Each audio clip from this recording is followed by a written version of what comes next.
Good morning, Europe and Africa.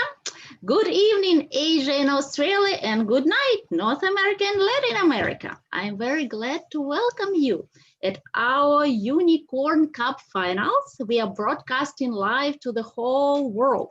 My name is Anna Fedorova, and I'm CEO of Unicorn Cup and Chief Partnership Officer of Startup Network, who is the organizer of this truly extraordinary world largest startup pitch contest in 2020 by geography and the number of the events held already. Please meet our global ecosystem, Startup Network, the whole world of opportunities for everyone. Can we have video, please?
Welcome back.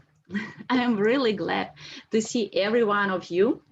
Amazing startups, great expert board, our judges, and famous business angels, esteemed guests from all over the world. After doing 20 preliminary battles all over the world, and going over the huge number of the applications, we all are finally here. For our expert board, help us to select the winner in 4 categories: health tech, fintech, AI, and other industries we had united under the category general. Today, you will hear the pitches of the best startups from 22 countries of the world.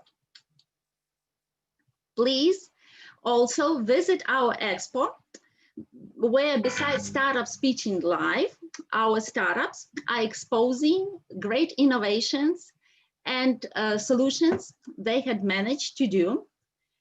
Please visit our event page to see more information on the startups, and stay tuned during the break. You will see all the wonderful startups there also. Please meet our sponsors. We are very grateful to everyone who made all the events all over the world possible, and these finals as well. Thank you, our partners, for supporting us. Thank you so much for being our great, great friends.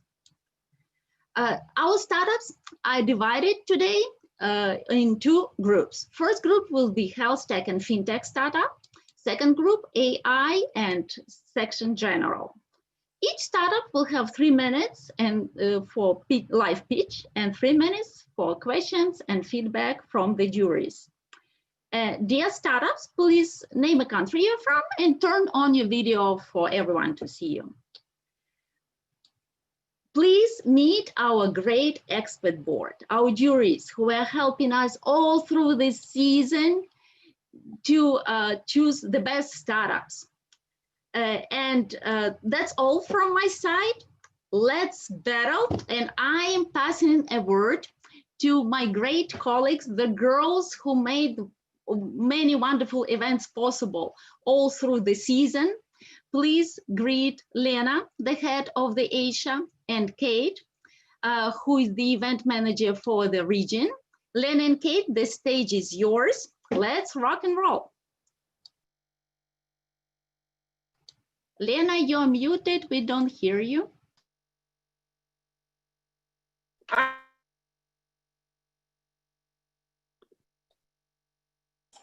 Lena, we can't hear you. Sorry. Could you please unmute yourself? Now it's okay? Yeah, perfect. So let's start. Thank you, Anna, again. Hi, guys. Thank you so much for being with us today. First of all, let me explain you how we will work today. So now let's have 10 judges' introductions. And after this, we will have 5 startup pitches. And after startup pitch, we will come back again to judges' introductions.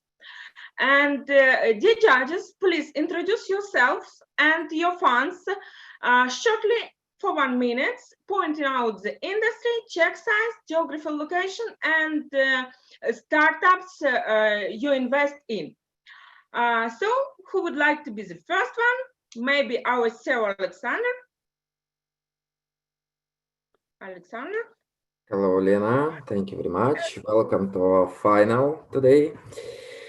And our funds, our seed fund and our syndicate fund usually invest from 50 to 250K. And we invest on seed and round A stage usually, and prefer to invest in the United States or Europe, but now actively looking for other continents. Thank you very much, Lena. Thank you, Alexander. Welcome on board. So, guys, who would like to be the next one? Maybe Yes, the second. please. Yes. First of all, hi, Alex. And thank you very much for the invitation. And this time I think it's more exciting. We are coming to kind of turn around and see who will be the best of best. I'm operating from Istanbul and Canada, Toronto, the Insal Global Ventures, and I'm more and my partners interested in fintech, and our check size is around 50 to 800,000 euros. And I would like to wish everybody, all the startup, good luck and all the best. Thanks for the startup committee inviting us. Thanks. Thank you, Savash. Great to have you with us today. So, who would like to be the next one? Hello, Lena. Yes, please. Hello. This is Heike. I'm representing Nuclear Block Ventures. As the name says, we formerly invested in mainly blockchain startups, now also other fintech startups, and diverse, even though focus is on fintech. Geography anywhere in the world, literally. Participations in several countries, and very small check size, generally not more than 50,000, and many times investing with other investors in a group. Great, thank you so much. Welcome. Next one, please. Hello, Lena. Hello. Glad to meet you all. Thank you for inviting me. My name is Pavel Veselovsky. I'm from PwC Russia, Russian Federation. I'm in charge of our corporate acceleration program for startups and scale-ups. That is a part of our technology practice. So we are a global brand with regional identity and local spirit. We help startups, scale-ups, unicorns worldwide with mentoring, scaling, and matchmaking to our clients. We also help corporate partners and investors with insights and innovations, connecting with different startups and corporate venturing. So thank you, and I wish good luck for the teams. Thank you, Pavel. Thank you and welcome. Next one, please. Yeah, here's Mark from Berlin. Can you hear me? Can you see me? Yeah. So thanks a lot for inviting me. So I represent Business Buddies. We are a customized accelerator based in Berlin, and we are exclusively focusing on sustainable companies and support the companies in building the company and sharpen the strategy, and in particular getting the funding. And by this, we are also doing small checks on our own. Thank you so much. Could you open your camera, please? Oh, I'm sorry. I'm sorry. Oh, wow, great. Yeah, sorry. That's me. Yeah, it's okay. So, next one, please. I can continue, if I may. Yes, please. Hi, everyone. I am Kıvılcım Çaylı. My friends call me Casey. I represent Predictive Ventures today. It's based in Ankara, Turkey. We typically invest in early growth stage startups who uses or creates high technology. We invest in globally as well as in Turkey. Also, our ticket size is between 25,000 to 100,000 US dollars. So good luck to all participants and jury members. Thank you and hoş geldiniz. Hoş bulduk. Sağ olun. So, who would like to be the next one? Hi, Lena, can I be the next one? Yes, of course. Let's. Yes. Hi, how are you? My name is Aldo Esquenone, and I'm very far away from most of you. I am living in Peru, South America. My background is Machu Picchu. I was judged in all the battles here in my region, startup, fintech, healthtech, AI. I represent Palgo. We are also another company starting in Peru and South America. Also, we are investing, but in small tickets for all and mentoring other companies, other startups in organizing. As a judge of this event, I wish all the combatants the best, good luck, but also take the best time of the 3 minutes that the judges gives to you. You already know that because you came from the other battles. Thank you. Thank you so much. Great to have you with us today. Thank you.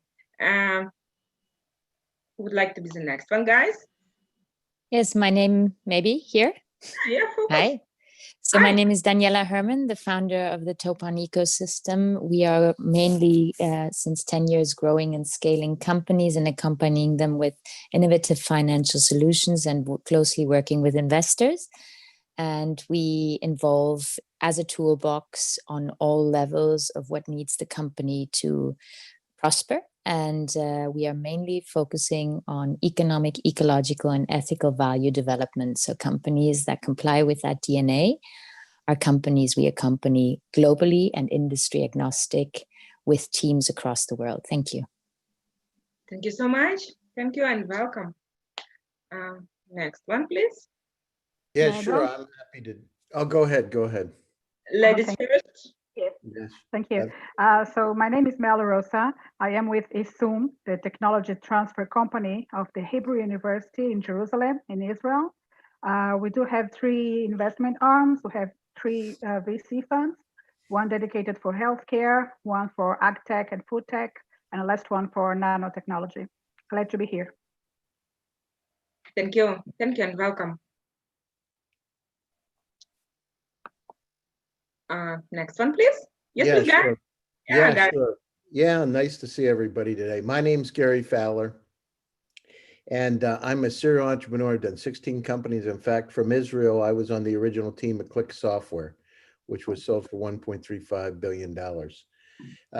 We are building a $100 million fund, an impact fund. I am the CEO and president of GSD, Get Shit Done Venture Studios, a premier AI venture studios. We write a lot. I've written almost 100 articles in the last year on artificial intelligence, and we love to curate companies from all over the world using Silicon Valley as a port to the rest of the world. So it's great to be here today, and I look forward to the battle. Thank you. Thank you so much and welcome. So guys, now let's give our stage to our startups. And dear judges, don't forget that you will have opportunity to introduce yourselves in a short while again. Is it okay? So, Kate, let's start our pitch. Thanks, Lena. Hello, everyone. Happy to be here with you. And today we start our pitch session from the startup from Europe, IpaidThat. Please introduce yourself and name your country. Hello. Hi. I don't know if you can see me. Hi, everybody. My name is Sébastien Kless, and from France. Should I pitch now? Yeah, you can share the screen. Okay. And, Let's share.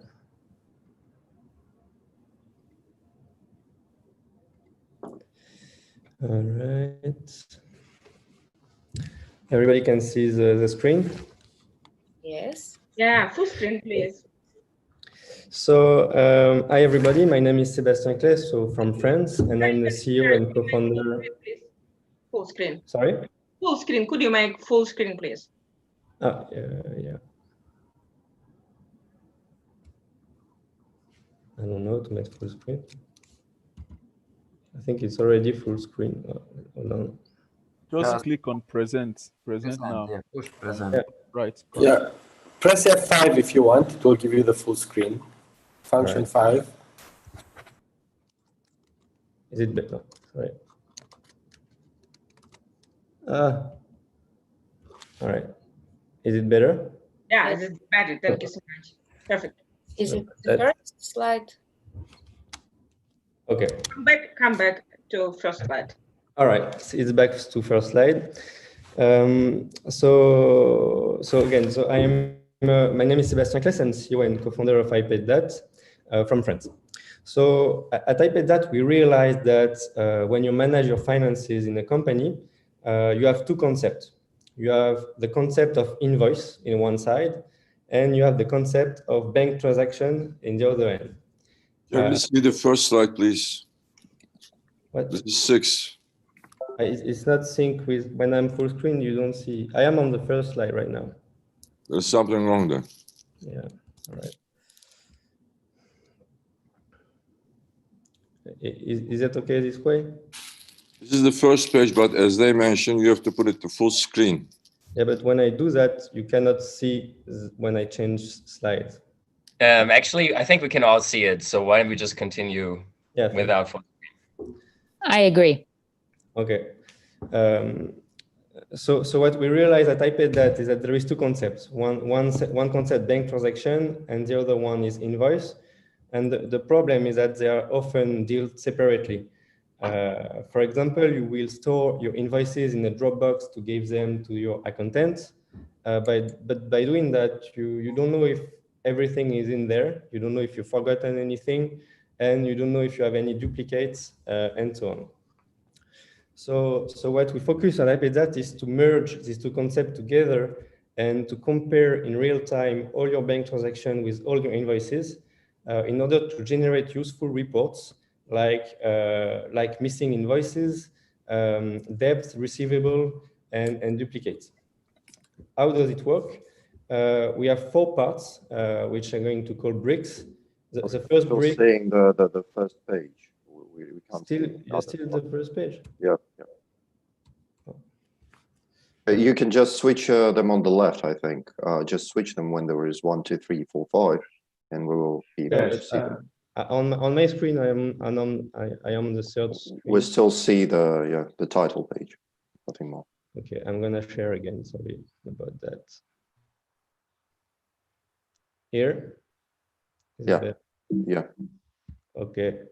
Sorry. So. Yeah, it works now. Okay. So. Sorry about all that. How does it work?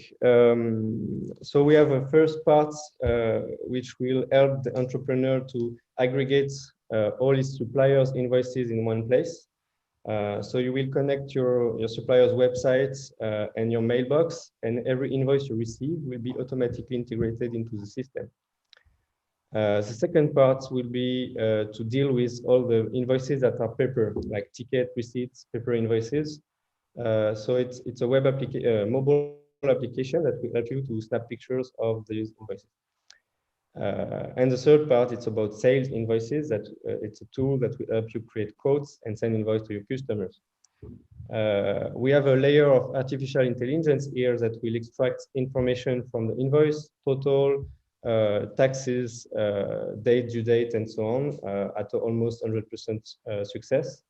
And where the magic operates is with the fourth part, which will it's a match between transaction and bank transaction and invoices in real time to tell you warnings like this transaction doesn't have an invoice, but this type of transaction usually do. So maybe you forgot something here. Or in the other end, you have an invoice in the system, but no transaction in front of it. So you forgot to pay your provider, or maybe your client didn't pay you. It's time to remind him. So we are a French company. Most of our clients are in France right now. We have a few in Germany and Spain and Italy, but mostly French. We were incorporated in 2017. We are now 3 years later, almost reaching 1 million euros revenue this year. So it's about ×3 growth every year since the creation. And we have about 2,000 customers at the moment. We are 3 founders, and over the time we had a chance to build a really strong team. And also we have 2 engineers in the founders, which make us a really tech company, tech-oriented company. Thank you very much. We are probably going to raise a Series A round in 2021 if anyone is interested, in order to go across Europe and to develop more products and so to hire engineers. Thank you. Thank you, Sebastian. Despite the technical difficulties, I think you have coped with such an honorable mission to start our pitch session. So let's start from questions from our judges. Hi there. Sebastian. Oh, sorry. Okay, it's Volker here, Mosaic Venture Lab Taiwan. Thanks for the presentation. A question for you would be, what's the competitive landscape and how to differentiate yourself? What's your USP in comparison to competitors outside France? Okay, our recipe is really unique in a sense of we focus on the association between bank transaction and invoices. We have competitors like QuickBooks that focus on preparing the accounting, but it's more oriented on the bank transaction. And we have competitors in UK like Receipt Bank that will be focused on the invoice in order to prepare your accounting and everything. But what differentiates from them is that we focus on the benefits that you will get by comparing the 2 of them together in real time. So this is really the key thing is to, as an entrepreneur, is to know that you are okay with your accounting. You are not missing anything, and that's what we do. Okay, thank you. Sebastian, I had a question. Yeah. First of all, congratulations to the 1 million in revenue. That's great. Thanks. And the question is, if a company is using a service like Konto, this neobank, that says you can give all your employees credit cards and they pay by the company account with that card, is your service still necessary? Because all of the transactions, even if it's just an invoice, would be reflected directly in the bank account, right? Right. So Konto right now, you have, like in France, for instance, you have to provide every invoices for your accounting, not just receipts.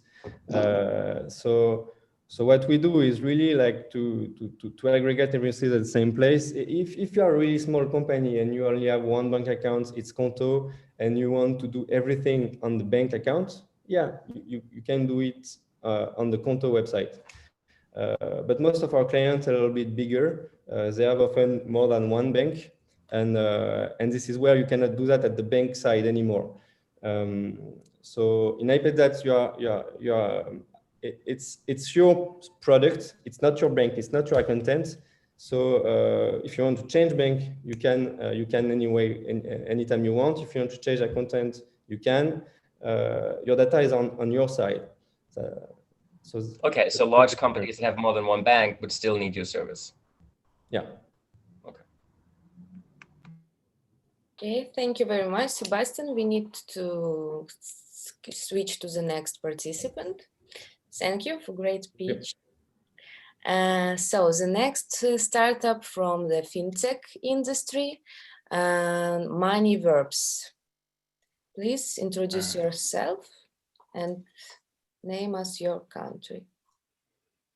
Good morning. Hey, everybody. My name is Isaiah Goodman from Minneapolis, Minnesota. It's about 3:30 in the morning here, so super excited to join you. To all my esteemed investors, I put my contact info in the chat. Well, I was a financial advisor for the last 9 years, kept hearing over and over, I'm no good at money. I wish they would have taught us about money in school. Let me tell you a good example about my friend Sam.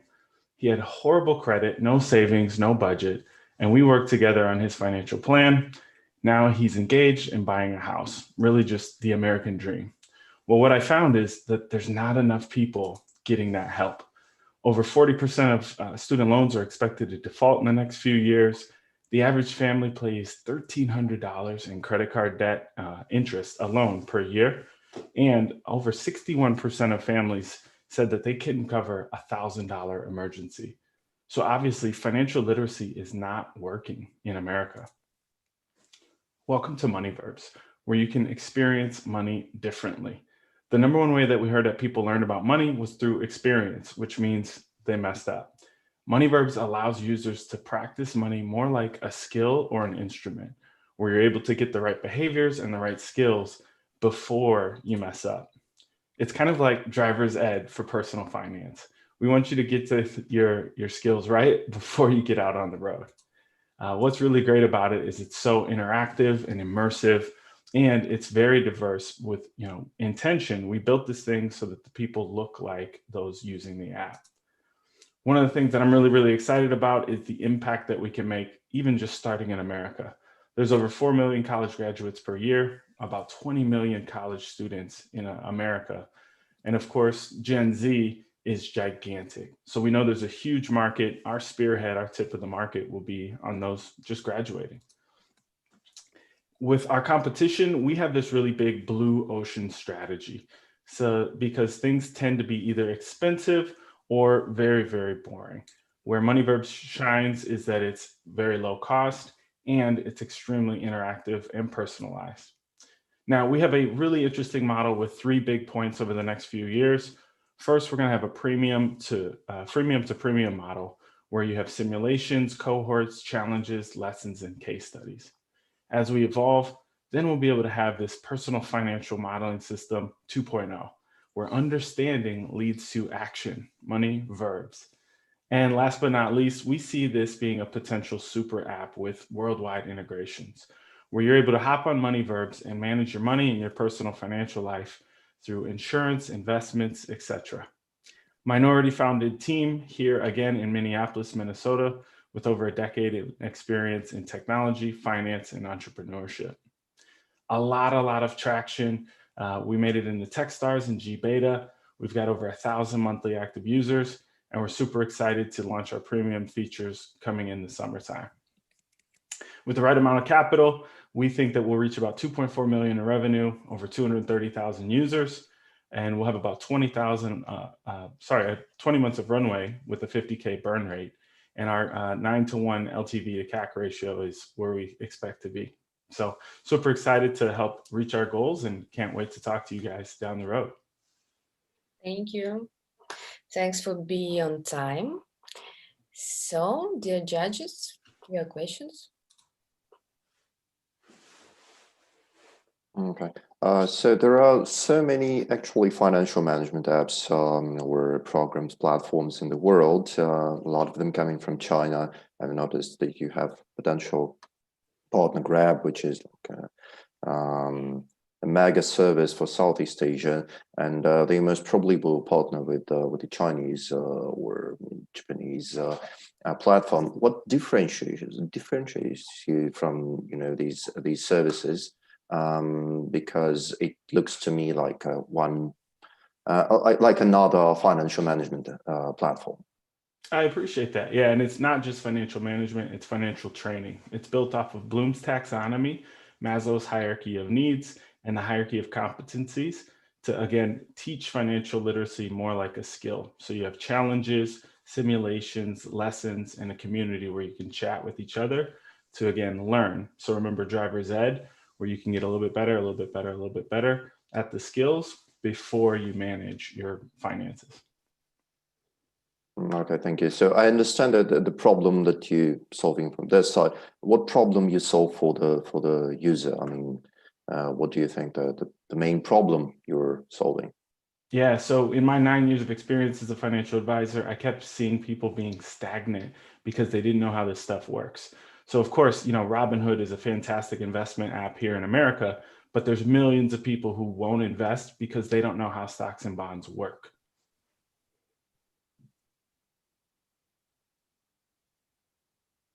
So thanks for the presentation, Asia.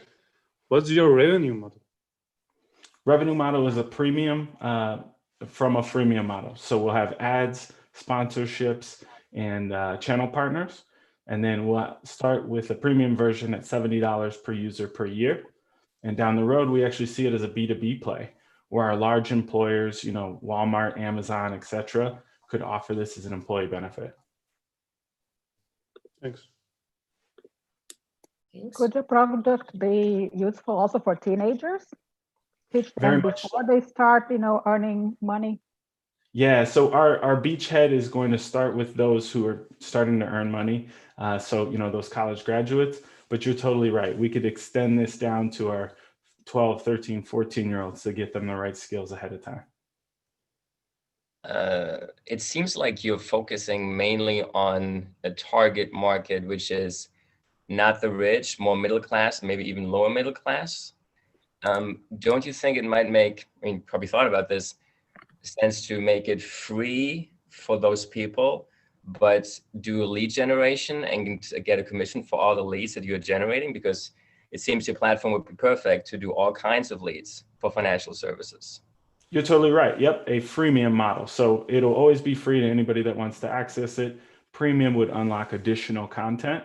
Again, for $70 per year, that's less than an Apple Music subscription. So I think that most people, if they wanted to, should be able to afford it.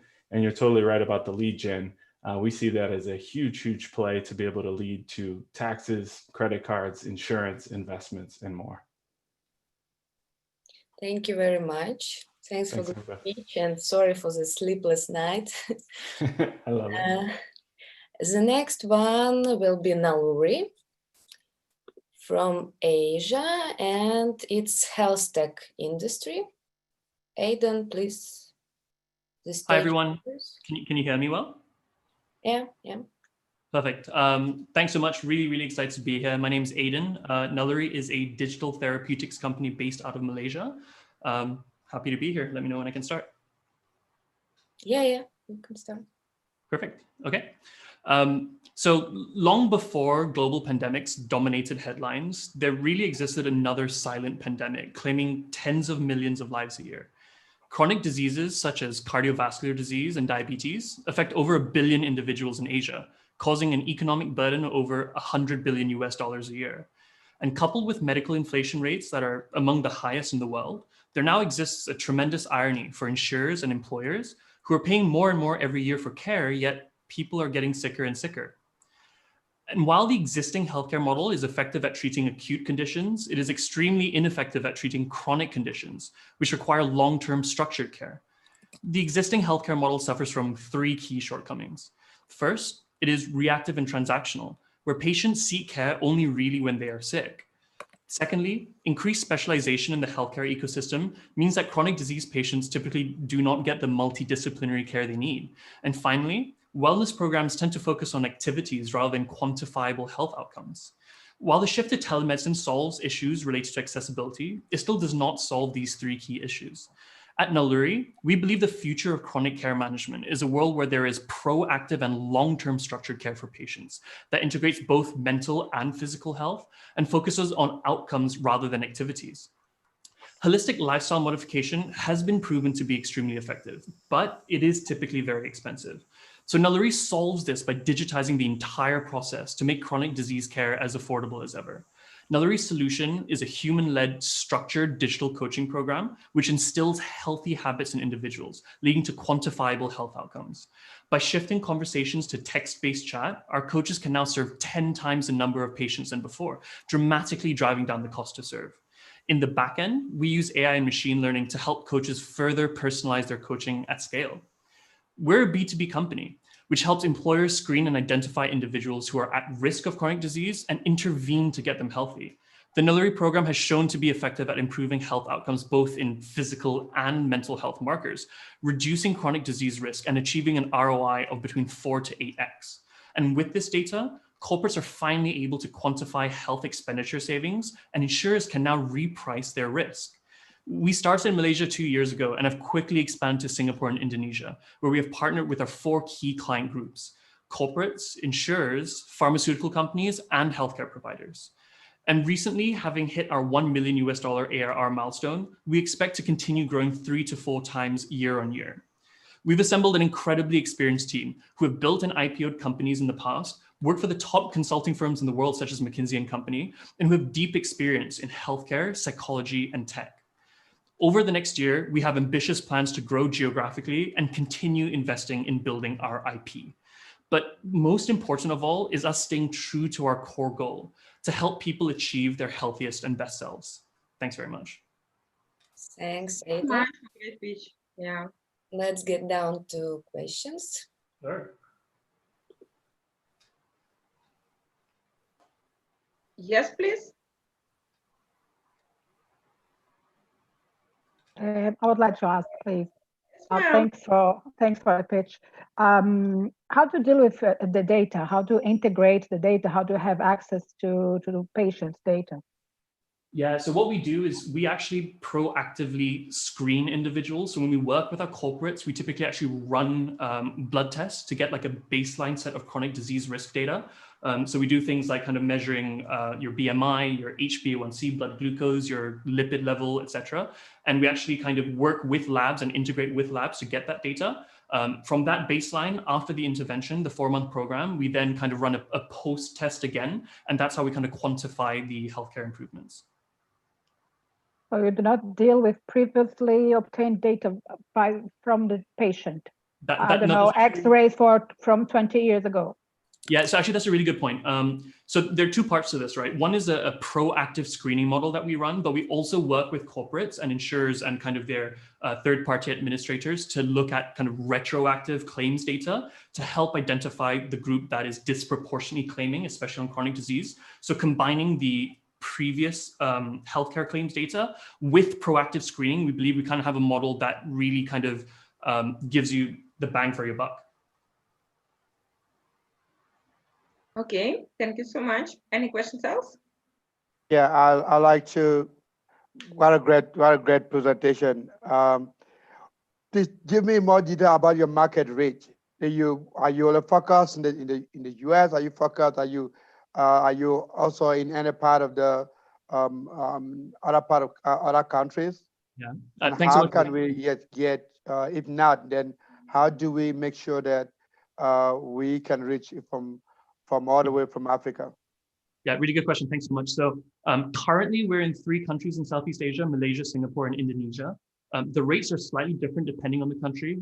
In Malaysia, for example, it's about $100 per person per program. And we're really able to kind of drive that cost down by that productivity enhancement by moving away from face-to-face individual conversations to text-based chat, where we kind of surround the individual with a team of coaches, but through a digital manner. In Singapore, the pricing is a little bit higher. That's also kind of driven by the coaching costs. But we believe there's really an opportunity to kind of explore the same model in multiple different geographies. The idea is trying to come up with a framework that is replicable in terms of coaching and structured digital programs. But what we would need to do is to stand up local coaching teams, because ultimately in the business of behavior change, cultural context and nuances are extremely important. So we do have local teams in every single country that we're present in. And so we're kind of taking our next bet in probably North Asia, like Japan, and certain other European countries. But I think the global expansion will be coming soon. All right, thank you. Thanks, Aidan, for great preparation. We need to move on. So the next one is Selectivity from healthtech industry. Jonathan. Okay, hello to everyone. I'm gonna share my screen.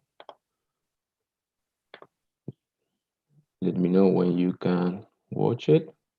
Yeah, full screen, and let's start. tell us which country do you represent? Okay, yes, we are from Argentina, and it's really early in the morning as well, as many verbs did it. So let's go. Hello to everyone. I'm Jonathan Gustafsson, CEO at Selectivity, and today I want to present to you a disease which is deeply affecting our society: infertility. Infertility is a disease at which couples struggle to conceive after 12 months of trying.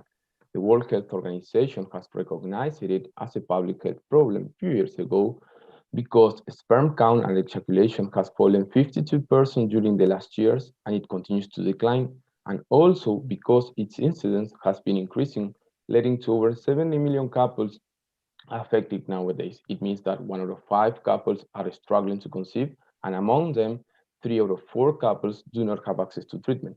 So as human beings, we are losing our capability of reproduction. Infertility market is about 41 billion and increasing each year due to the drivers that I've already explained to you. And we have calculated that with our technology, we can unlock a new home insemination market worth 5 billion, allowing couples to access to treatment. At Selectivity, we help to build families by developing very efficient and cost-saving technology, bringing treatment to patients' homes, making them accessible for every couple in the whole world. Selectivity solution is a sperm selection device which allows to auto-select the sperm. It is fast, it is simple, it doesn't need chemicals, centrifugations, or high-trained professionals. And the most important thing is that it is performable anywhere. The core of our technology is that white thing, that membrane for sperm selection that you can see there, and it's a biomimetic membrane that simulates the natural tissue, and it allows to auto-select the necessary quantity, the healthiest spermatozoa, also taking care of the DNA of the cell, and it's been patented and registered already. Complementary, we have developed as well an assisted insemination device, which allows to have a guidance to cannula introduction. It could stream online the procedures being done, and it recognizes automatically the cervix. With both of our solutions, our vision is to develop a home insemination system which will allow couples or women alone to perform a fertility treatment comfortably at home, and it is accessible for everyone. We are finishing our clinical trials supported by the most important and prestigious institutions and clinics within our country, and we are starting our regulatory approval soon enough, always thinking globally. We are a full integrated team led by doctors, biologists, and embryologists, and also integrated by PhDs, engineers, and venture builders with a lot of experience, passion, and knowledge, and to bring Selectivity up. So we invite you to invest in us in order to pursue together the same objective that we have, that it is, we help to build families. Thank you. Thank you, Jonathan. Dear judges, who wants to be the first? Can I go? Yes. Yes. Hi, Jonathan. Nice presentation. I was going to ask about the competitive market. What other products are out there, and what makes you unique from the market? As long as we know, the only competitor that we have doing more or less the same that us is called CMOT, that it's already selling in the US. But the most important thing that Selectivity have is that we can perform the sperm selection anywhere. And when I say anywhere, we are saying that at home we can do it. And this is the thing that is going to bring the home insemination system at home. There is no competitor in the world right now that could make a sperm selection at home. Nice. Or anywhere, I mean. Hi, Jonathan.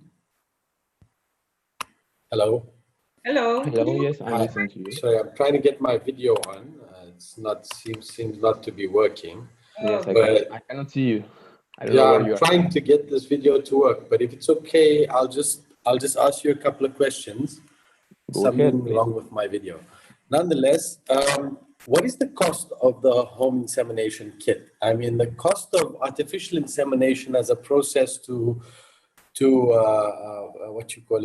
address the fertility problem is not that high. I mean, in vitro fertilization and ICSI, which is intracytoplasmic sperm injection, those would be at a higher cost, whereas the AI is not that costly. I mean, it costs maybe about $50 to do an AI artificial insemination process. So what is the cost of your home insemination kit? I don't know. May I answer with another question for you? Because as long as I know the low complexity treatment, which is the IUI, in the world it's around $1,000, the cost of the treatment, and we are thinking to have this home insemination system by 350. So it's 70% less than what costs the treatment nowadays, and it's going to be quite competitive in the market. But I don't know what is that you're telling me that it's $50 the cost of AI. Okay, so I'm speaking from an African context. We run a fertility clinic in South Africa, Santon Fertility Center, and the AI on our price list is close on to $50, which is around 1,500 rand, less, 800 rand. You know? Yes, so I'm doing a comparison from an African context. Yes, it's kind of our country as well. And as I was telling you, we are thinking to have this new home insemination system all integrated around 350. So it's going to be competitive.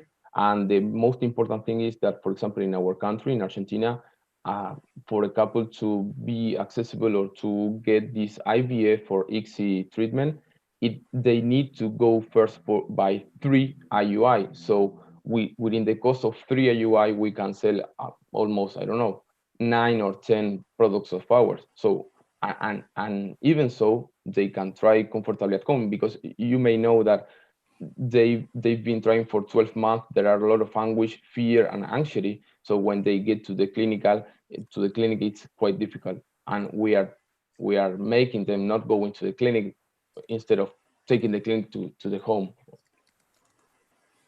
Okay. Thank you, Jonathan. We have to finish this session and go on to the next participant. It will be also from fintech industry and Asia. Ajilliax, are you ready? Yeah, can you guys hear me and see my screen? Yeah. Thank you, everybody. I'm Deep from Ajilliax, and I'm based in Malaysia. We build software for the insurance industry. The whole insurance industry is pretty slow. I'm sure most of you will have some kind of an experience, whether it's buying a policy, renewing a policy, or in worst case, applying for a claim. Everything just moves too slow. And the reason for that, what we have seen, is because of lack of modern technology with these guys. It's not just about the insurance company, which could be giants and they may have systems, but there are multiple layers. You know, the brokers are there, agencies are there. The whole guys have to have a very high level of communication between them so that they can give a better experience to the customer. And that is exactly we are trying to solve with the Ajilliax. We are doing a cloud-based solution on the SaaS subscription model, and we having all kind of a mobile and all those latest stuff in there, so that customers feel much better while dealing with the insurance guys. And it's a huge market, not just in the Asia, worldwide. It's in multi-billion-dollar industry. Even if we look at Asia Pacific, which is our current target market, it's still around 7 billion industry, which is pretty huge for any good number of players to be in there. To give you a little bit idea about what the software does, though we have a whole suite of products, but one of the core product is to manage the policy life cycle for an insurance company, starting from defining the product, selling it, administrating the policies, certificates, renewals, managing the claims and settlement, as well as the agency management, which is still like 80-90% of the way industry sells the policies. We give them a software whereby they can project these products and pricing onto the online portals as well as the mobile apps, which help them in selling things pretty fast. Because this is one of the major things whereby insurtechs are coming up because the big guys are not able to move fast. We also give them a solution whereby they can extend this solution to their agents so that they can do things better. And while doing this whole thing, we try to do in a way whereby we don't disrupt their existing systems. We create a layer in front of their backend systems, so these two things are linked, and they can actually offer all of these things to their customers as well as the agents without actually disturbing anything in the backend. We are working on this software for last 5 years with a customer cum partner called Boltec in Hong Kong. We are actually running their operations in 5 different countries. We recently started working with AWG, which is a big insurance broker in Singapore, because we wanted to improve the broker solutions. We also working on one POC, which is with the AXA in Malaysia for the online sellings and claim submissions. Along with this, we are still have a long pipeline of 10 to 15 customers, which are at different stages of proposal, demos, and all those things. And we can see that it's going on pretty well for us. Of course, this year is our first year in terms of fully commercializing this product for the other customers after the bolt tag. But next years, we are actually seeing a pretty good growth in terms of the revenue as well. It's a subscription model, so there will be recurring revenue, as well as there is some professional services for the backend integration and all. Currently, we are at roughly $250,000 in our annual run rate, and with a pretty good profit margins. As earlier I mentioned, Asia is still pretty nascent in terms of the competition, and seeing the size and the potential in Asia, we think we can be actually pretty strong player in this part of the world. There are a few guys who are coming in, but still it's a pretty wide open market to be in there. As a team, we have more than 10 years of experience in offering B2B SaaS applications, and since last 5 years, the insurance software. And we think that we have all the ingredients to be a great startup. If there is any more question from you guys, ask me anything. I'll be here happy to answer that. Thank you very much. Thank you for great speech. So it's time to start our Q&A session, dear judges. What's your break-even point where you estimate to get a break-even? Actually, we are already profitable, even though at much smaller point. But as we'll grow, we are planning to raise some funds, so the sales and marketing costs will go high. So I don't consider that still as a break-even point. But we are easily, we can be profitable within next 6 months in a good way after doing all the investments. Okay, we are not very far from that. So the second question will be, since your platform is quite diversified, so it will move in different directions. What's your estimated burn rate the moment you receive the investments you require? Yeah. At this point of time, it's around 40,000 US per month. And next year, when we are planning to raise, I don't know, we can talk about raising or not. We are planning to raise around $1 million US, and at that time it will be in the range of 80 to 90K US per month. Yeah. Any questions else? Yes, please. Okay, guys. So now it's time to come back to our jury introductions. And dear judges, I remind you that you have represent yourselves and your funds shortly in 1 minute, pointing out the industry, check size, state, and geographical location of startups you invest in. So let's continue. And who would like to be the first one? Maybe. My name is Sergey Filipov. I'm a managing partner of Forces Capital Partners. We're a boutique venture capital and also investment consulting company with offices in Singapore, Hong Kong, and Bangkok. We invest up to 500K. We work directly with several well-founded family offices in Southeast Asia. We also have a partner company named Forces that works with the startups from US and Europe to help them scale up in Southeast Asia. Thank you. Okay, thank you so much. Welcome on board. And next one, please. Yes, Tom. Hi, Tom Koznick. I'm a partner at Founders X Ventures here in Silicon Valley. Our check size is between 100,000 and 500,000. We invest at seed stage. And if we see good revenue growth, we will increase our investments at Series A, about 5 times what we do at seed. Our areas of interest in terms of investment include all forms of artificial intelligence, quantum computing, space tech, believe it or not, and things that will be good for reducing global warming. Okay, thank you so much. Welcome on board. Next one, please. Maybe me? Oh, okay. Yes, please. Miguel Martin from Spain. I'm representing World Business Angel Investment Forum. We are in 115 countries, and we basically are the largest international association of business angels. I am VP of the Global Startup Committee, and personally I'm investing up to $500,000, and especially in the education future of work, no code, and remote tech. Obviously, also in fintech, that was the main reason for coming today. Okay, thank you so much and welcome. Maybe me. Yeah. Yes, please, Ivan. Yeah, sure. So I'm Ivan. I'm based in Hong Kong and running venture studio Unicorn here. So we are growing startups from all over the world who want to expand in Hong Kong and Southeast Asia. So our focus is mostly pre-A and A stages when startups have validation and the sales in other markets. Thanks. Okay, thank you so much. So next one. I go. Hello. Hello, Roman. Yes, hello. Welcome everybody. Happy to see everybody. I'm heading ICU Ventures. We're based in Kiev and London. We invest mostly in the companies that have global ambitions but have relevance to Central and Eastern Europe. We invest globally as well in other countries. Try to keep about 30% of our portfolio for other regions. We prefer investing at late seed and round A, anything from 250 to $1 million. And I'm very happy to be at this final, and this is a great session. Thank you very much, Startup Networks, for keeping this rolling. Good luck to all participants. Thank you, Roman. Great to have you with us today. Next one, please. Can I go? Yes, of course. Okay. I'm Pavel Bogdanov with Almaz Capital. We're an early stage VC.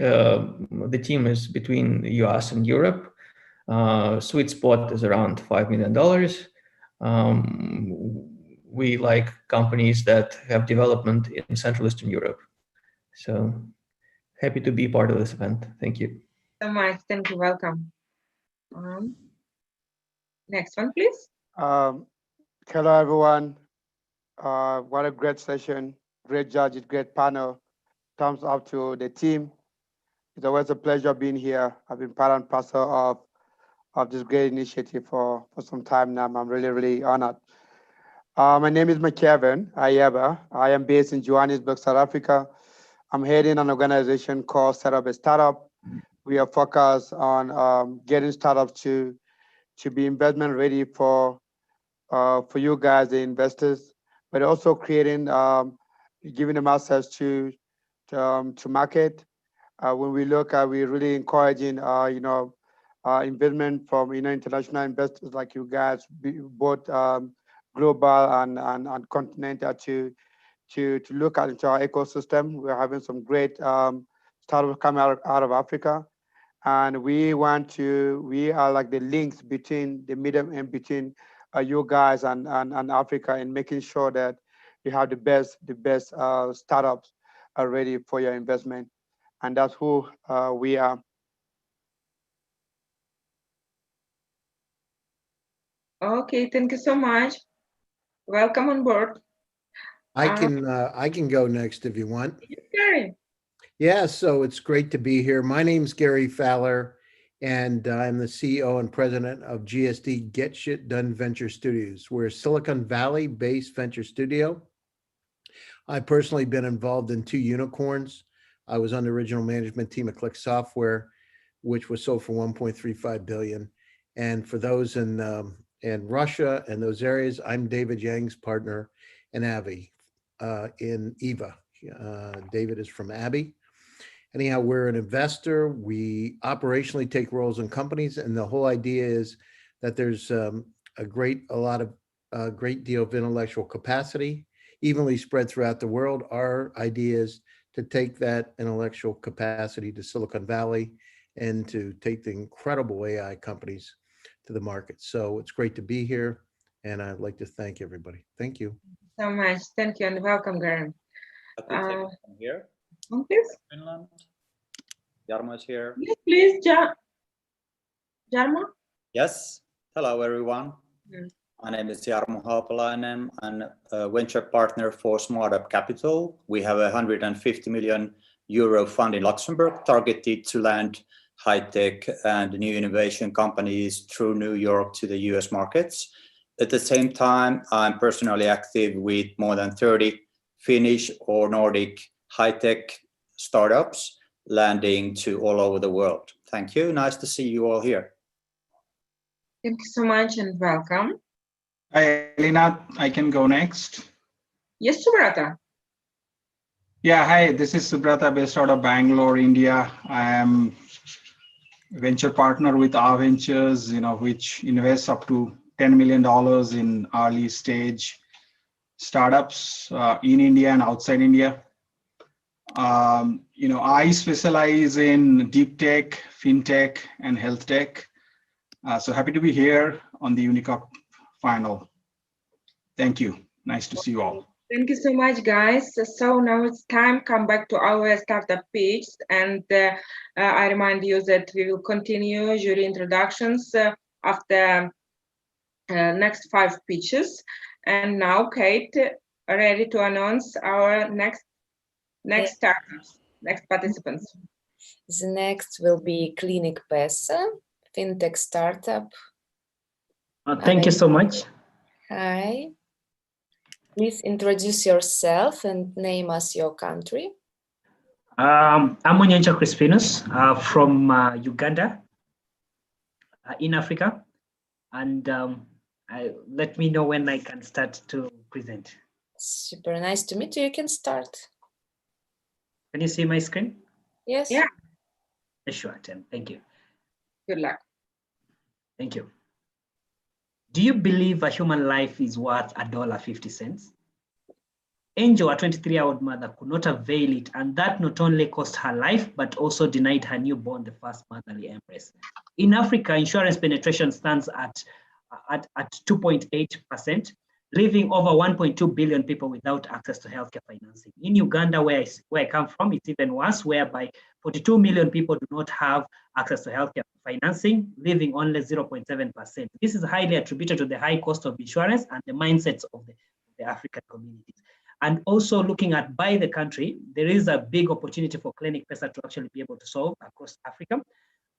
Clinic Pesa, a medical mobile bank that enables people to actually be able to save for healthcare and also prepare to finance their medical bills with a medical top-up of up to $1,000 and pay for their medical bills. We've also created a chain of network of healthcare centers, which creates an ecosystem to enable Clinic Pesa be able to launch new solutions to their partners and also its customers. The market is big. Africa is a $35 billion market that is actually growing at a rate of 6% as of 2016. From our numbers, it shows that we have 5 medical visits per household, which is actually costing $35. And we at Clinic Pesa have a great team that is actually coming from diverse backgrounds, with me taking the lead, bringing experience inside of technical and business development, my co-founder bringing experience inside of operations and governance, and also different members who are actually bringing experience on different diversity that actually making Clinic Pesa a reality.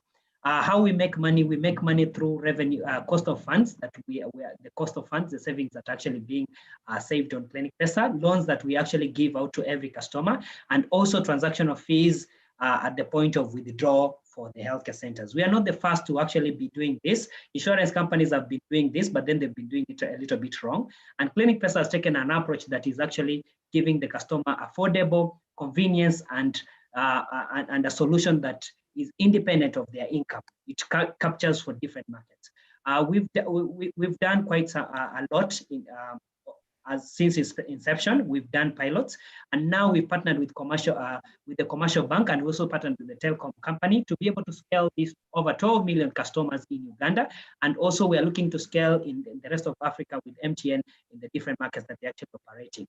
And how we intend to reach the core is that we are sending the solution through USSD, in that the customer can access the solution with or without internet connectivity. So our scale plan is to, through our partner, we're looking to scale to the 21 different African markets that they're actually operating in. And this gives us a base of customers that they're already serving. And this is attached already to their account, to their mobile money accounts as well. And that is what Clinic Pesa we're actually here to solve. Thank you very much. Great pitch. Thank you. Who have a question?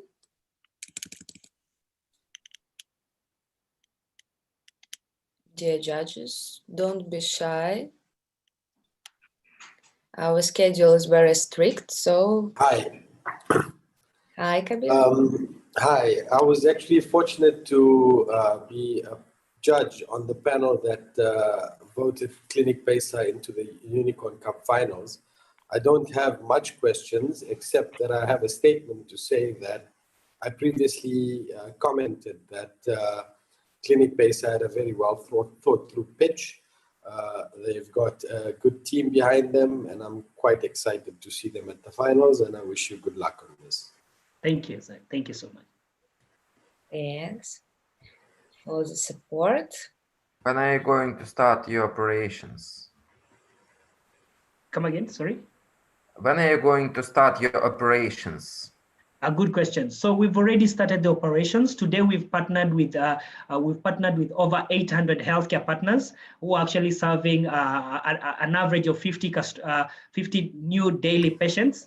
And so we're getting the last approval from the central bank to be able to open this in the entire in the entire mobile money financial system, and that is it's actually closing. By the end of this month, it should have closed actually. Okay, thank you. Yeah. Any other questions? If nobody has questions, let's move on. Thanks for pitch. And the next one is Radwave Technologies. Andrew? Yeah, hi. Can you hear me? Can you see the screen? Yes. Right. Hello, everyone. Thanks for the opportunity. I'm Andrew Brown, co-founder, CEO of Radwave Technologies, and we're based in St. Paul, Minnesota, USA, also known as Medical Alley. For the investors on the call, I've sent information on the chat. Radwave is redefining electromagnetic tracking with our revolutionary platform. There is a shift towards minimally invasive and robotic procedures, and Radwave accelerates this shift with accurate tracking of surgical instruments even when there is no line of sight. Current tracking systems have accuracy problems that lead to patient injury. It's 3:30 a.m. We know the issues with the current technology and invented this solution. The founding team, we have decades of experience creating medical devices with over 60 patents. We are experts in the electromagnetic tracking domain with multiple systems on the market today. We have created dozens of products during our careers that have diagnosed and treated millions of people around the world. So here's one specific example. This is a platform technology with broad applications. In this scenario, there's a field generator below the patient. There's an instrument with a sensor on the tip moving into the patient, and the control unit on the right shows the surgical instrument moving through a medical image so that the physician can track the therapy.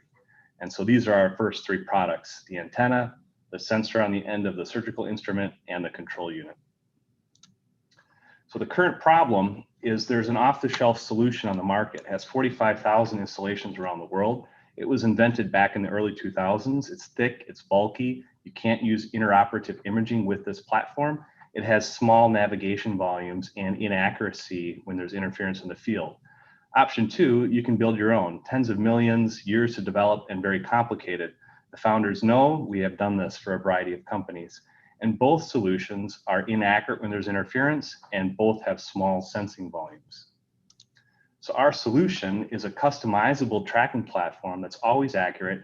It's modular, so it can expand and contract and works in any setting. We have advanced system capabilities, like when there's interference detection. If there's a cell phone in the field, current systems can have 5 centimeters of error or more. Ours is less than a millimeter. We have large navigation volumes that can go from toe to nose, whereas current systems are only 20 to 30 centimeters cubed. This is a platform with a series of software products that are planned to live on top.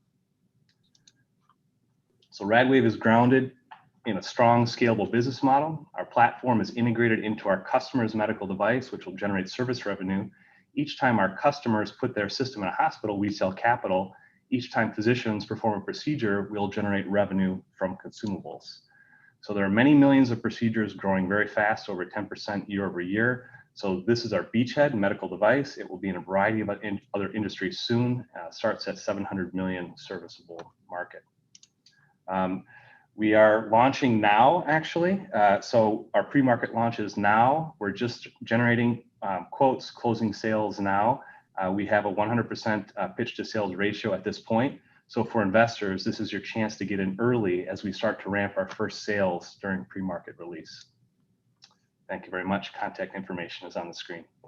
Thank you for great speech. Thanks, Andrew. Dear judges, your turn. Hi, Andrew. This is Subrata here. I want to understand, do you need to have any compliance requirement for UMIA?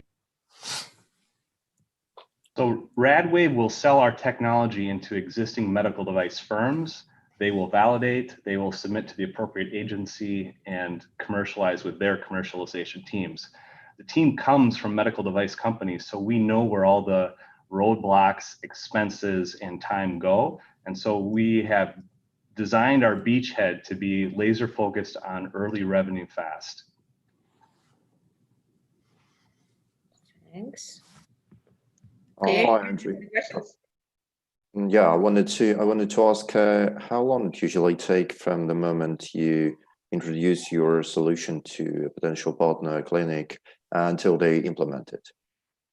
Right, so there's two primary phases. So our experience thus far is we've pitched in the morning, the quotes are out in the afternoon for what we're calling the engineering integratable samples. And so these are going for mid 20K and they incorporate them into their products. This can take, we haven't completed one yet, but we're expecting 3 to 6 months and another 3 to 6 months for regulatory clearance. So roughly a 12-month from a pitch to the volume sales that we're expecting with each customer.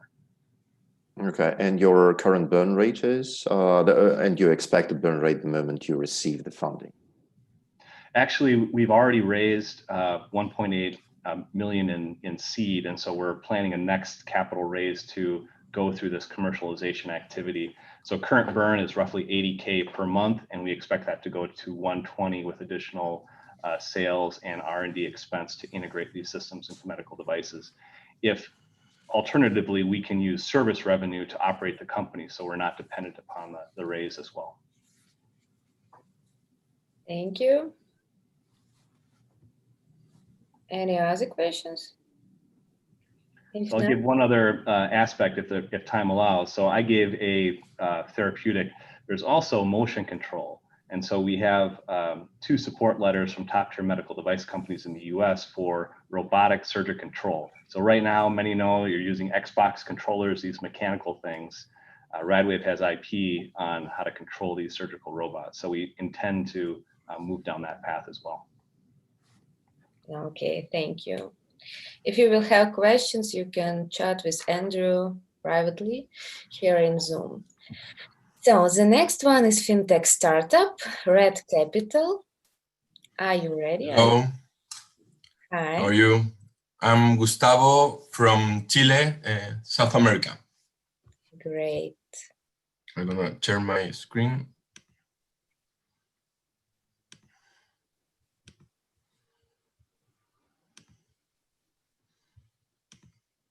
Can you see my screen now?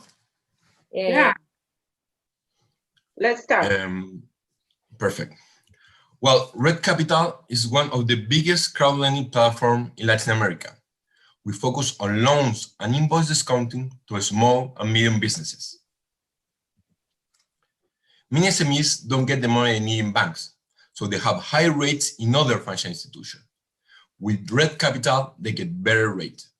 We have a leading position in a huge market of $50 billion. On the Red Capital website, SMEs request money. We get information online from different sources. If the loans are approved by our credit scoring, they are published on our website. The investor can choose the loans or the invoices that they would like to invest in. We take care of collections. Thanks to technology developments, we're very cost efficient. A risk predictor or credit scoring is so effective as it is integrated with different sources of data. Also, it considers soft and quantity information together.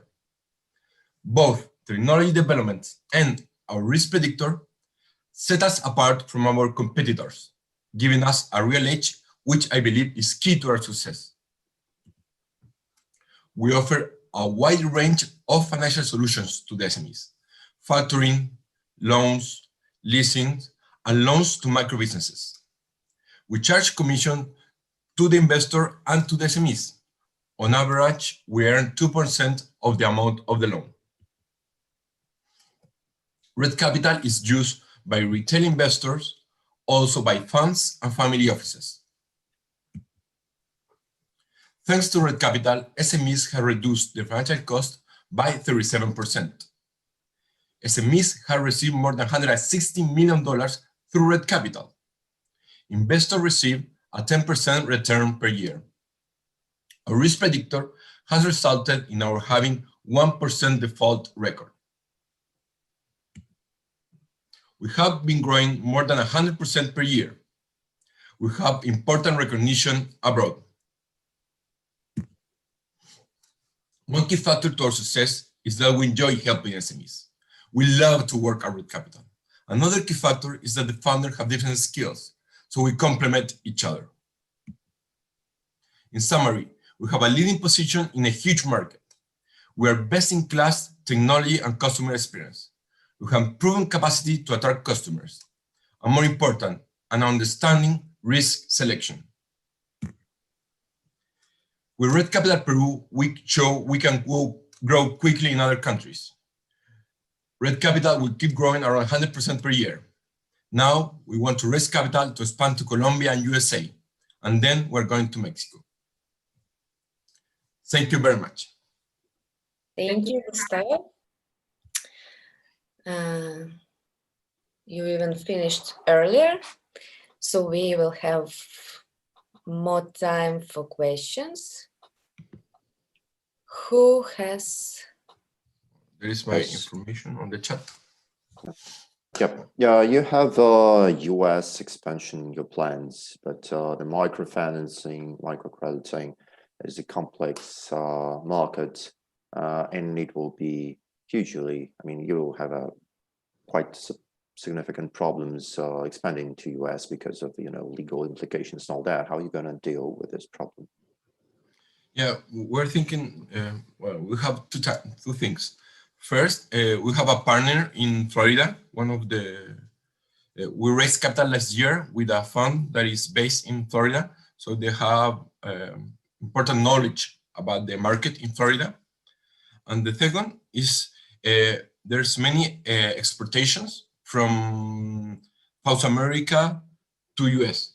And we think the first market we want to take is the companies that are sending products from Chile to the US, from Peru to US, and then to Colombia to US. I think we have an advantage over there because we know the companies in Latin America thanks to our credit scoring, and we know the customers in Florida.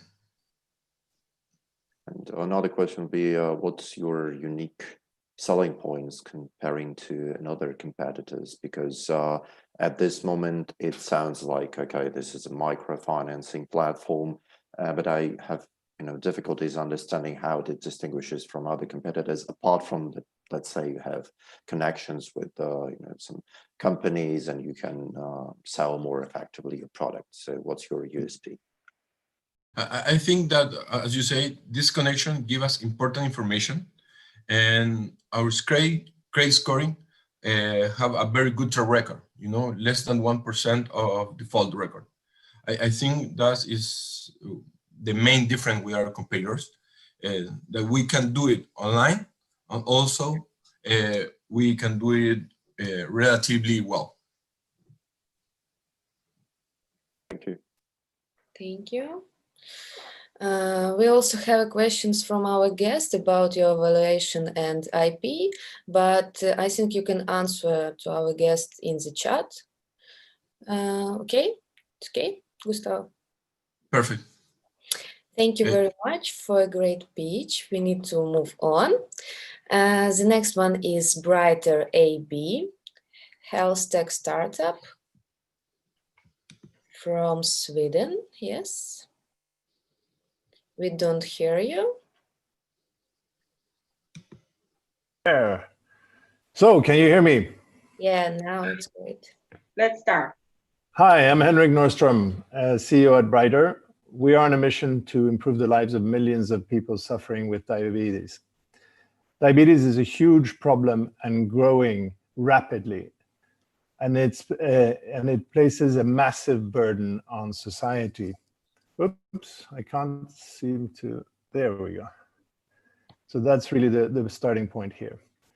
But imagine yourself being diagnosed with diabetes type 1, like Anna Sara here on the slide, or type 2. It doesn't really matter, because at the end of the day, you will be burdened with a new set of routines, choice of food, exercise, measuring your blood glucose, and taking medications, pills or injectables, from once a week to up to 3 times a day or more with multiple injections.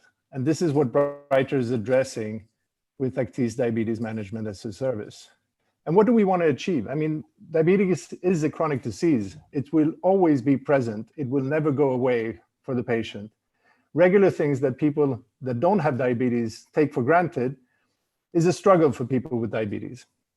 And in order to stay healthy, the diabetic needs to track everything in their lives and adjust again. Everything you do as a diabetic is a direct impact on your daily quality of life. And long-term, poorly managed diabetes can even be life-threatening and cause additional health complications such as eye impairment, nerve damage, kidney failure. This is actually the major reason for the extreme cost of diabetes, the complications. And we want to make all of this easier for the everyday life of the patient and supporting them. And this is why we have developed the Actis. Compared to the alternatives, we offer a complete user-friendly, holistic solution, a premium digital solution at an affordable price. The device has a global, out-of-the-box mobile connectivity and all the things that you need to treat yourself unified in one single device and recording all the relevant data. And combining it with our digital platform as part of the subscription service, we can offer a unique healthcare solution, guidance and support for the patient every day. And the patient is no longer alone with their disease. And it's all based on personalized real-world data, a game changer really in diabetes care. We call it the benefit loop. 2020 has been a real breakthrough year for Brighter. We launched in Sweden in May, and just this month we received important market approvals for 2 of our key markets, Saudi Arabia and the UAE, with several additional markets coming online soon enough, and focusing 100% on commercialization this year. So it's and we have the team. We are a strong team. We have ready to go to market, and a lot of experience within the team to actually take on the big challenge of coming into the market in multiple markets around the world to do what we want to do, which is to help people around the globe succeed with their diabetes. Thank you, and I'm ready for the questions. Thank you so much.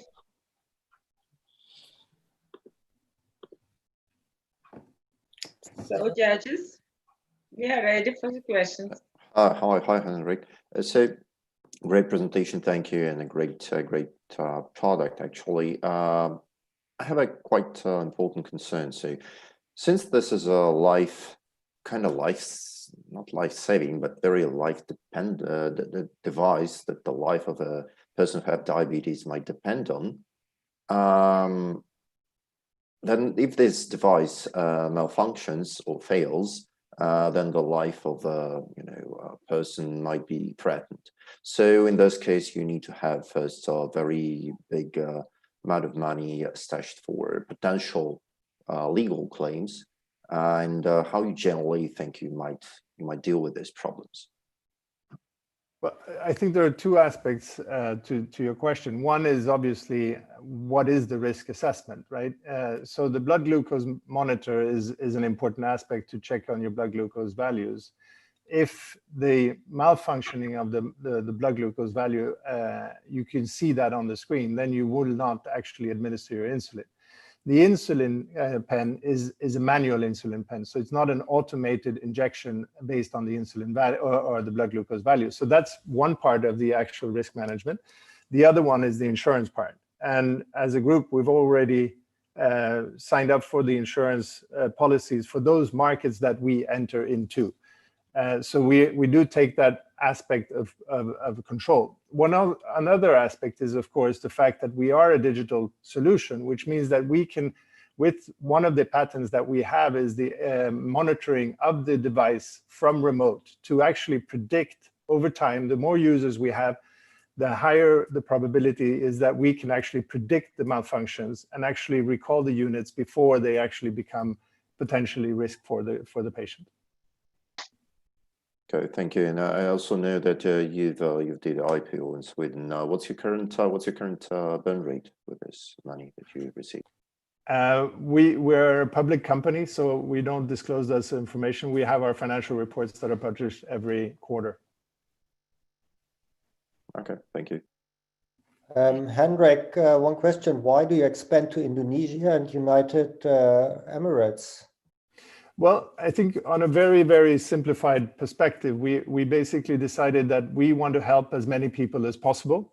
So we identified the countries that had the European Medical Device Directive as their, framework agreements or framework regulatory environment. And then we looked at the volume of diabetics, the growth rate of diabetes, and the actual reimbursement systems. Because we think that Europe has, which is our home market, if you put it that way, has a very well-functioning diabetes care. The growth rates are very small, and the competition is severe.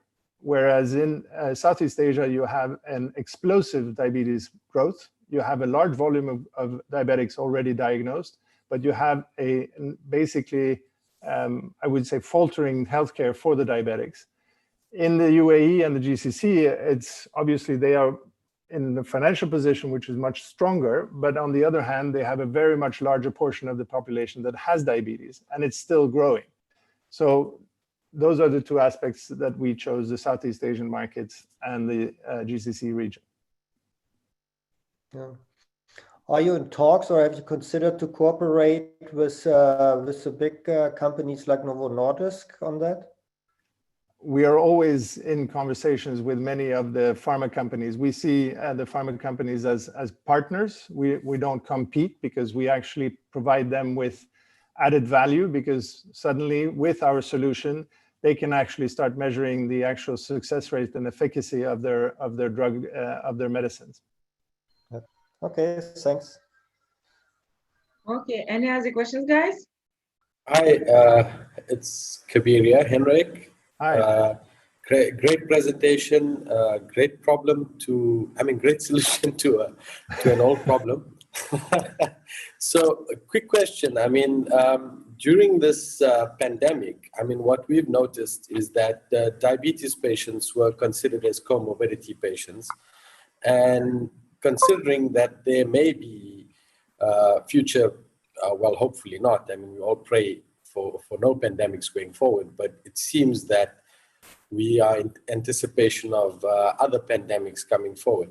So how would Actist sort of address the problem of comorbidity in diabetes patients, or would there be any value that Actist would add to that that problem? I'm glad you asked, because the metabolic syndrome, which includes diabetes, high blood pressure, and obesity, of course, are really the key comorbidity group. Over 80% of the people that died, at least in some parts of the world, with high blood pressure, and 30% had diabetes. So it's really a very important group to address. And we believe that Actis can definitely be a solution to reduce the exposure for these patients to the pandemic, or a future pandemic, if you put it that way as well. The challenge that we saw this year was that we didn't get to market until May, and by that time, and the focus of the Swedish healthcare system was really the intensive care. They simply did not have the capacity to actually look into prevention. So they were dealing with the intensive care.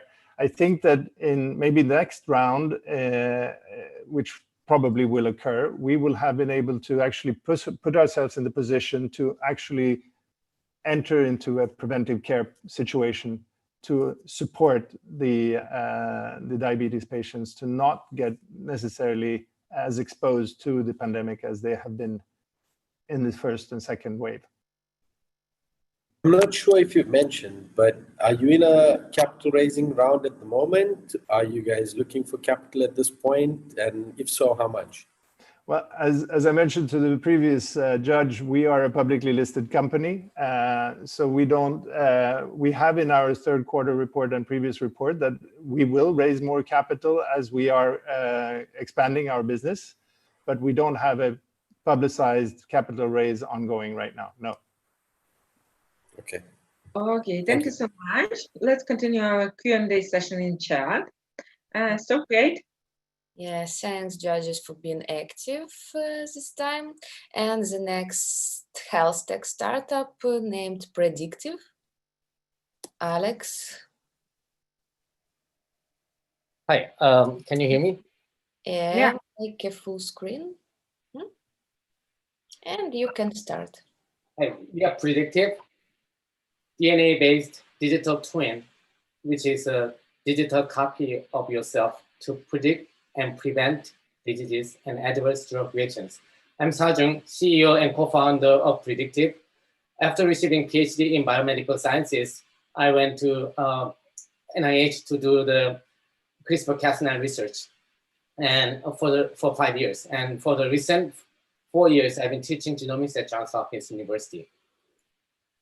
58 million people die every year from a serious disease. 10% of those serious diseases, those people should have not died from it because those diseases were preventable. As you see in the Minority Report movie, Tom Cruise prevents the crime because he knows the crime will happen soon. So likewise, we predict diseases to prevent them or reduce the impact of it. The way we do is that we extract the fingernails and analyze for 20,000 genes, assess the level of risk on 16,000 diseases, and simulate your body reaction to 300 drugs. And we provide our solution to real-time searchable database, not just PDF report. Unlike 23andMe and Invitae, where they have a finite number of gene analysis, we do completely differently. We analyze 100% of the known diseases to human beings, and we analyze 100% of the gene variants that customers have, and we feed it through our genomics pipeline, almost fully automated, and we analyze through our AI engine. We sell our solution at $490, although our in-house cost is actually less than $5, as a B2B solution to healthcare professionals, hospitals, and government.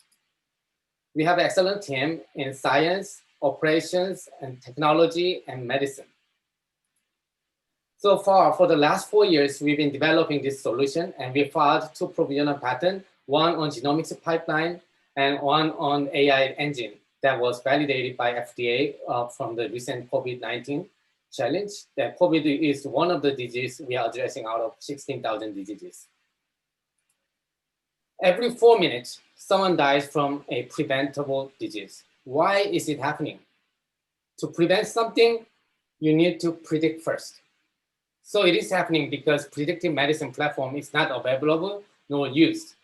We believe preventing the preventable death is the most urgent and most important problem.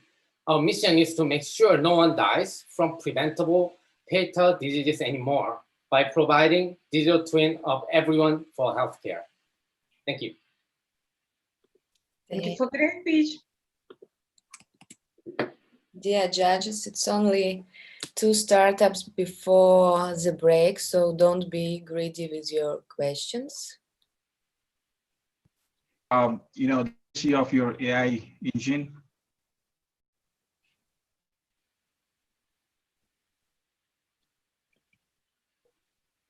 Subrata, it's some troubles with your internet connection. Yes, our AI engine is about, so for example, FDA call challenge was we are predicting the hospital days, how many days you're going to hospitalize once you get the COVID.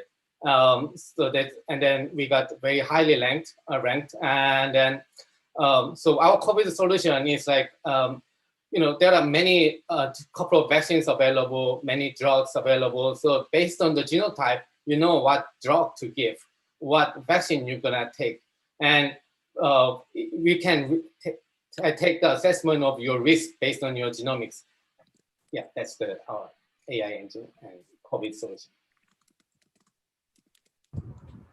May I ask, what is your business model? Because I understand that you sell the devices and you mentioned the $400-something cost. You probably charge them for access to the database and etc. Can you please explain a bit more? Yeah. So $490 is what we are charging it, and then sequencing cost is extra, which is about $300. And then once we provide it, and physicians can use as a ICD or CPT code so that they can get reimbursed. And then we are selling it as a B2B solution, not just individual customers. So you don't charge them for any, let's say, any diagnosis made or any database request or something like that. Right, which is a one-time fee because our market is huge. 2/3 of the U.S. Adults responded they are willing to do the genetic sequencing, and then 50 million people already sequenced their DNA. So these are all our customers. Okay, may I ask then what's the margin on the device? Our in-house cost is only less than $5, and we are charging about $500. So margin is pretty high. Because we automated, almost fully automated the process. Alex, have you reached out to any of the clients, the B2B institutions, to Yes, see what their feedback is? Yes, we are commercial partner of UK Genomics England, where they sequence 100,000 people already, and they're going to sequence 5 million people by 2025. And we are also part of the UCSF Health Hub. Also, we are talking to the one advanced discussion with one concierge medicine practice where they have 10,000 concierge medicine physicians members, and also another organization with 40,000 nurses in United States network. Yeah, and they have signed agreements. No, we are in the advanced discussions for those two associations. And are you generating any revenues as of now? Yeah, we just launched it MVP, and we are testing with some physicians. So very small revenue, and last year we did another clinical trial with 20 people. So we generated revenue a little bit then too. So we are generating basically in the pilot phase, but yeah, we are about to scale up now with a B2B contract. And what do you think about your competition in this arena? Yeah, we are not just another 23andMe company. We are not just providing the sequencing analysis, but rather we are making the digital twin so that you can, when you go to see your doctor, instead of just giving the medication, you simulate yourself first and then avoid the side effect.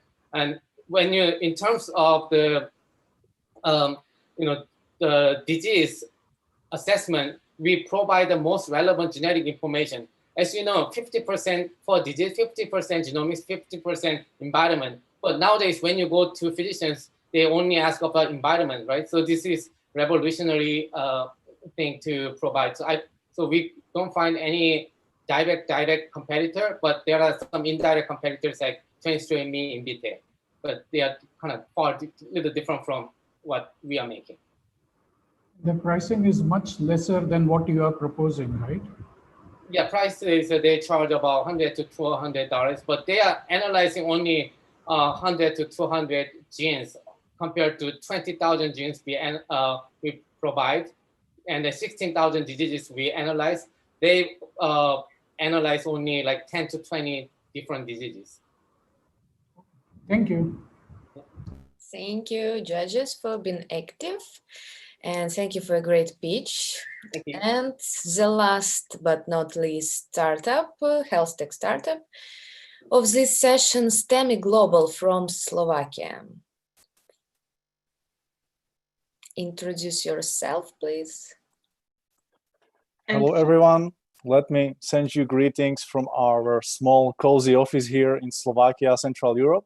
My name is Andrej Studenkan, and I'm the CEO of Stemi Global. Can anyone hear me well? Yes, perfect. Okay, very good. Dear friends, when saving patients in emergency situations, the speed is crucial. Every minute saved makes a difference to whether they live or die, what will be the quality of their life, and how much money the healthcare system needs to spend on them afterwards.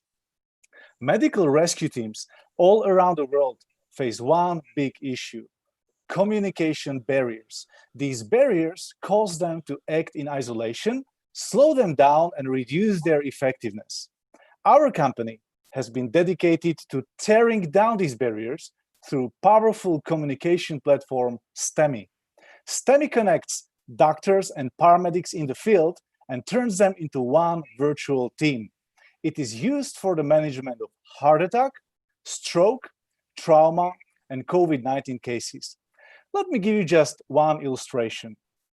A patient suffering from heart attack needs to be taken directly to the cardiac center. This is the only place in the region where they can be truly helped. Unfortunately, they are taken to a regional hospital first because paramedics lack sufficient cardiology expertise. Once the heart attack is confirmed, the patient is retransported to the final destination, but this is called the secondary transportation, and it causes unacceptable time delays. Would you believe that this happens in 30 to 60% of the cases, depending on the country? Thanks to Stemi, we are able to put doctor to the ambulance for those few crucial minutes which really matter.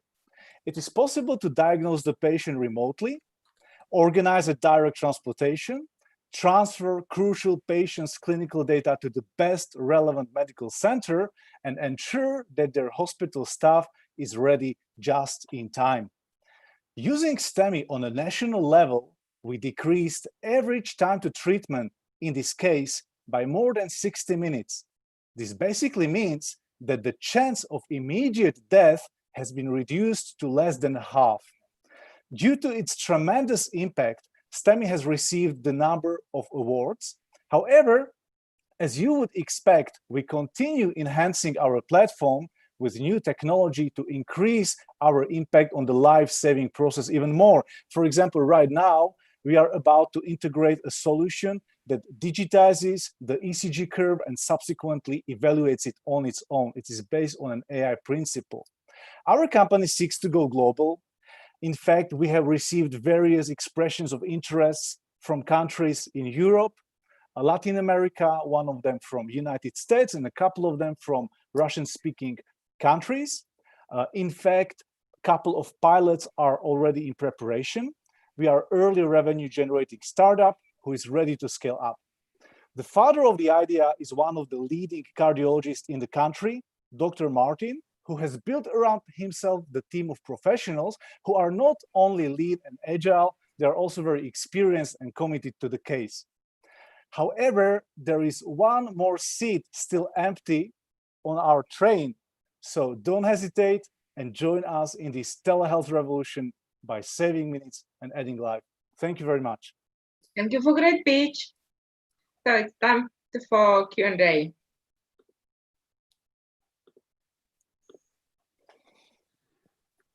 Thanks, Andrej. It's our last startup in this session, so... Yeah, my question would be, so basically you're working you're trying to disrupt the old model, like you said, and you met with some of so the hospitals might be not very willing to the hospitals might not be very willing to implement your solution. So how you basically try to resolve that, because you're trying to disrupt a very conservative industry, right? That's a good question. Thank you. You are right that our biggest competition is not necessarily the direct competition, but the indirect competition, classical ECG telemetry solutions. However, we need to realize that they are very outdated.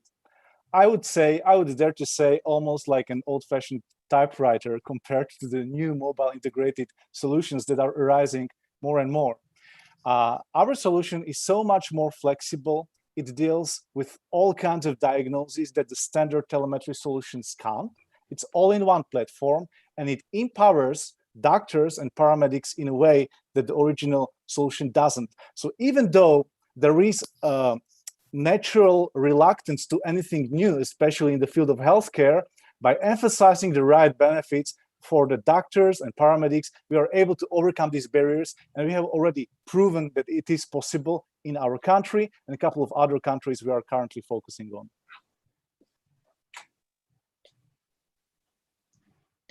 Just one more question. Do you use any device available to measure whatever? Also, the platform will integrate. You also have some coordination with the developers of different devices, no? This is also a good question. Thank you for that. The beauty of our solution is that it is a standalone solution, and everything that you need as a customer is to have a suitable smartphone. Every ambulance nowadays is equipped with ECG machine, and we are able to acquire data from this ECG machine or other equipment that is on board. So the low-cost investment is really low cost in the beginning, and this is something that makes the solution very simple, straightforward, and widely adaptable. Question. Yes, please. What we use here in Finland is a fully highly encrypted system sharing all this data and online video streaming between all these elements you were describing. How have you been considering the security part from your side?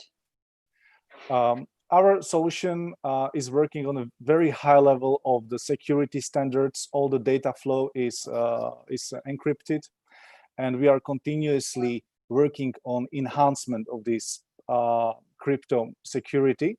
So there has been absolutely no issue with that whatsoever. And as you know, as part of the EU countries, we need to adhere to very strict regulations when it comes to data protection and when it comes to security. Thanks.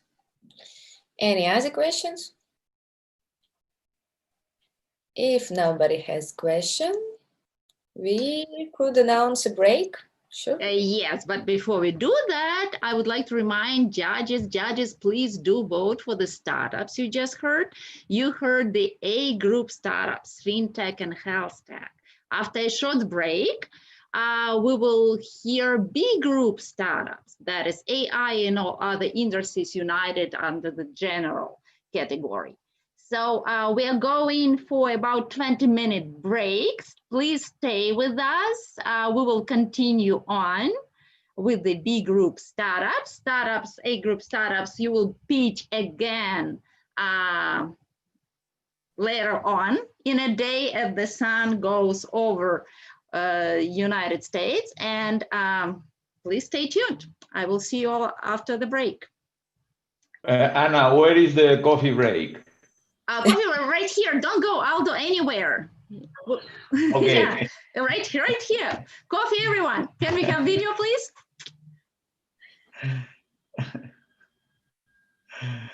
I understand. See you.